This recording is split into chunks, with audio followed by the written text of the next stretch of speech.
Professeur Spira, vous vous faites très discret en politique depuis la défaite de Benoît Hamon au présidentiel. Est-ce que vous avez définitivement tourné cette page?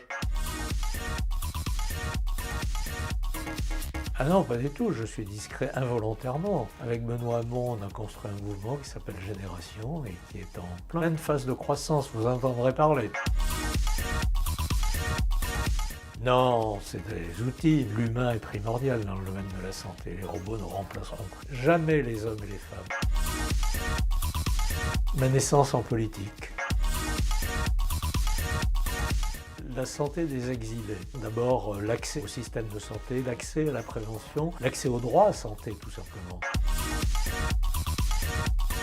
C'est normal, quand on est étudiant en médecine, on s'intéresse à la biologie, à la médecine, à la technologie, et ce n'est que beaucoup plus tard qu'on s'intéresse au fonctionnement du système de santé, à l'économie de la santé, à la psychologie, à l'éthique. C'est d'une part lié sûrement à leur mode de vie. Vivre en Bretagne, ça a l'air agréable. C'est aussi lié au mode d'alimentation, au sport et à l'environnement tellurique en particulier. Moi, je fais 4 heures de gym par jour. Par semaine, excusez-moi. Vous savez, j'ai 73 ans, j'ai une hypertension, j'ai une hypercholestérolémie, mais je me soigne.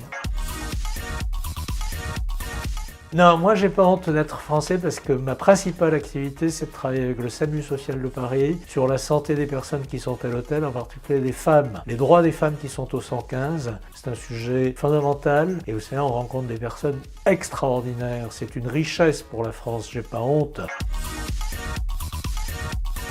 Pas du tout perdu d'avance. On a des industriels du 19e siècle alors que les problèmes environnementaux qui se posent sont ceux du 21e siècle. Il faut développer la recherche, il faut développer la formation, il faut développer l'industrie verte, il faut développer le bio et on gagnera ce combat bien entendu.